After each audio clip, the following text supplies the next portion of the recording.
Doctor Himanta Biswa শৰ্মাই শুভাৰম্ভ কৰিব অসম চৰকাৰৰ যোগান বিভাগৰ সুলভ মূল্যৰ দাইল আৰু চেনি বিতৰণ আঁচনি। মুখ্যমন্ত্ৰী ৰহলৈ আগমনৰ পূৰ্বে ৰহলৈ খুদ বৈছে ইজনৰ পিছত সিজনকৈ মন্ত্ৰী। দেওবাৰে দুপৰীয়া প্ৰস্তুতিৰ বুজ ল'বলৈ মন্ত্ৰী পীযুষ হাজৰিকা ৰহাত উপস্থিত হোৱাৰ পিছত সন্ধিয়া ৰহাত উপস্থিত হয় যোগান মন্ত্ৰী কৌশিক ৰয়। মন্ত্ৰীগৰাকীয়ে সমগ্ৰ পৰিৱেশ পৰ্যবেক্ষণ কৰে। নিৰ্বাচনৰ পূৰ্বে মুখ্যমন্ত্ৰীৰ ৰেচন কাৰ্ড হিতাধিকাৰীক সুলভ মূল্যত মিঠাতেল দিয়াৰ যি প্ৰতিশ্ৰুতি দিছিল সেয়া সোনকালে প্ৰদান কৰাৰ লগতে আগন্তুক দিনত জৰীপৰ জৰিয়তে 500ৰ পৰা 1000 নতুন ৰেচন কাৰ্ড দিব বুলি সদৰি কৰে যোগান মন্ত্ৰীগৰাকীয়ে। অহাকালি 10 আগষ্ট আমাৰ মাননীয় মুখ্যমন্ত্ৰী ডক্টৰ হিমন্ত বিশ্ব শৰ্মা ডাঙৰীয়া ইয়ালৈ আহিব, এই গাঁৱত আহিব আৰু ইয়াতে আমাৰ সুৰেন পাটৰ তেওঁ দোকানৰ যে আমাৰ সুলভ মূল্যৰ দোকান, তেওঁ দোকানৰ পৰা আমাৰ চেনি আৰু দালি দিয়া পুনৰ আৰম্ভণিখন তেওঁলোকে ইয়াৰ পৰা কৰিব।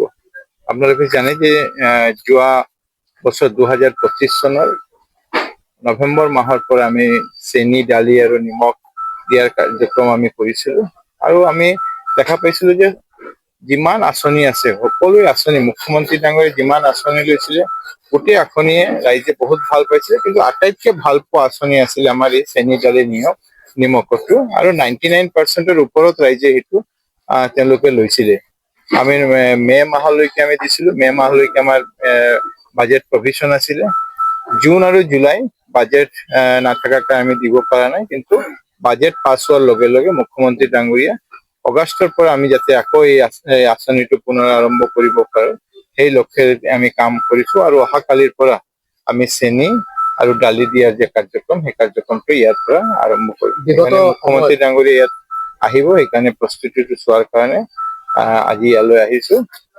সকলো মই আমাৰ এই সুলভ মূল্যৰ দোকানীৰ লগতো আমাৰ কথা হৈছে, সকলো তেওঁলোকৰ যে গ্ৰাহকে ইয়াত উপস্থিত হ'ব, মুখ্যমন্ত্ৰী ডাঙৰীয়া তেওঁৰ হাতেৰে পৰা আমাৰ যি দালি আৰু চেনিৰ পেকেট আছে দি ইয়াতে পুনৰ আৰম্ভণি কৰিব।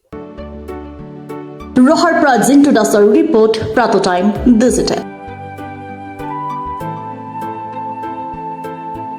শদিয়াৰ পৰা ধুবুৰীলৈ, বৰাকৰ পৰা ব্ৰহ্মপুত্ৰলৈ সকলোৰে মাজত চিনাকি এটা নাম প্ৰাতঃ টাইম। থলুৱা ভাষা, কৃষ্টি আৰু সত্য বাতৰিৰ আধাৰত প্ৰতিষ্ঠিত খবৰ প্ৰাতঃ টাইমৰ প্ৰতিটো বা বাতৰি পুংখানুপুংখভাৱে চাবলৈ Facebook, YouTube, website, Twitter, Instagram আৰু ব্লগাৰ পেজত লাইক আৰু ফ'ল' কৰক। ধন্যবাদ। অসমৰ সংবাদ জগতখনৰ বাবে এক সুখবৰ। আপোচবিহীন ৰাইজৰ কণ্ঠ সাপ্তাহিক কবচ নৰূপ নসাজেৰে পুনৰ এবাৰ অসমৰ ৰাইজৰ মাজলৈ।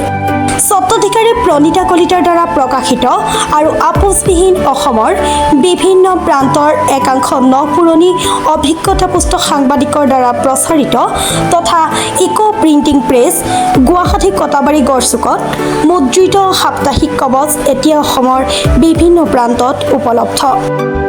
আমাৰ ঠিকনা মুখ্য কাৰ্যালয় অসম ফৰেষ্ট স্কুল, হৰিমন্দিৰ পথ, গুৱাহাটী আৰু উপ কাৰ্যালয় কলিতা মাৰ্কেট, বিজয়নগৰ, কামৰূপ, অসম।